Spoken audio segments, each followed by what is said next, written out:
We've heard from our Democrat colleagues in Washington that states will hunt wolves to extinction if they are delisted.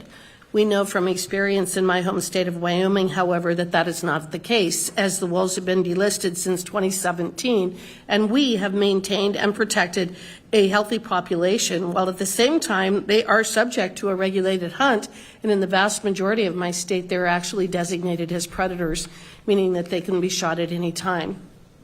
Dr. Roberts, given your experience as a wildlife manager, do you believe that states in the Great Lakes region would be just as successful at managing the wolves post-delisting?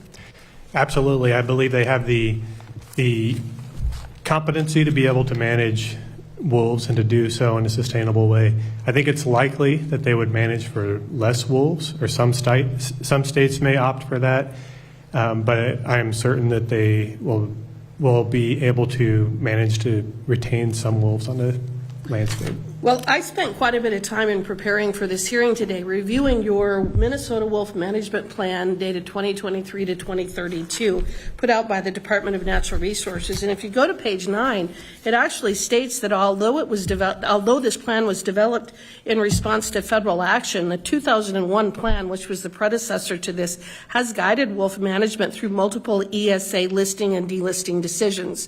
In other words, it's the state of Minnesota that manages wolves right now. And I think a lot of people don't realize is that it is the states that are primarily responsible for managing our wildlife. In reviewing this plan, one of the things that shocked me was that I learned that the federal government, the Fish and Wildlife Service's recovery goals for the wolf in Minnesota was 1,200 to 1,400 wolves by 2001. But current estimates of the population show that there are more than double that number in the state of Minnesota. And as has been testified to do, today it's probably much higher than that. And that number has stabilized over the last several decades. In other words, the wolf population in Minnesota is stabilized. So as I've read this plan, I think one of the things that struck me, especially in light of the fact that this and its predecessor are how wolves are managed in Minnesota, I kind of see why there's the problem. And I think that the problem stems from the way that wolves are viewed. One of the things that struck me is that there's an awful lot of discussion in this report or this plan about how we're going to incorporate diverse views. We're going to make sure that everybody has a seat at the table. We're going to make sure that we're doing an awful lot of talking. We care a lot about diverse human values, and we talk a lot about diversity in here. But the things that I don't see is there's very little data. There's very little science. There's very little metrics by which we can determine whether wolf management is actually being effective or not. There's almost no discussion whatsoever as to the impact on our other wildlife, on livestock. I turned to page 8 of this report, and it says, this is the vision for wolves, and this is how we're going to determine wolf conservation. It says, they're going to look at the best available ecological, social, and cultural knowledge will inform wolf conservation.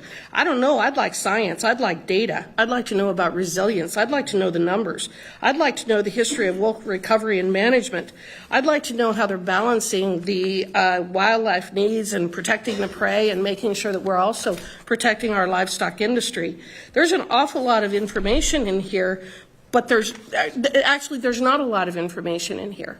I wouldn't even call this a wolf management plan. I would call it, we're going to protect wolves at the cost and expense of everything else plan. And everybody in Minnesota is suffering as a result of this. I look, and even when they talk about the attitudes, they will talk about the impact on the hunters and on livestock, but then they really focus on what everybody else wants. And not everybody else are typically the people who are not directly impacted by the decisions that are made. Mr. Nelson, I'd like to go to you. And you've given some good information today about the impact that this has had on you and your other farmers and ranchers. Coming from Wyoming, again, I grew up on a ranch. I know what it's like to want to protect our livestock. I know what it's like pulling a calf at 2 o'clock in the morning and the effort and work that it goes in to put together a breeding program. And what is so frustrating to me is when people say that that's essentially a cost of having this kind of an apex predator in your state. And it really shouldn't be, because part of wildlife management needs to be a balance. We have to balance everything. We know we've got a stable population, and we need to move forward with delisting. But can you elaborate on some of the helpful tools that would be available to you if the wolves were delisted in Minnesota? Thank you for the question. And I think one of the helpful tools, right now, there's nothing we can do unless a wolf is attacking a human.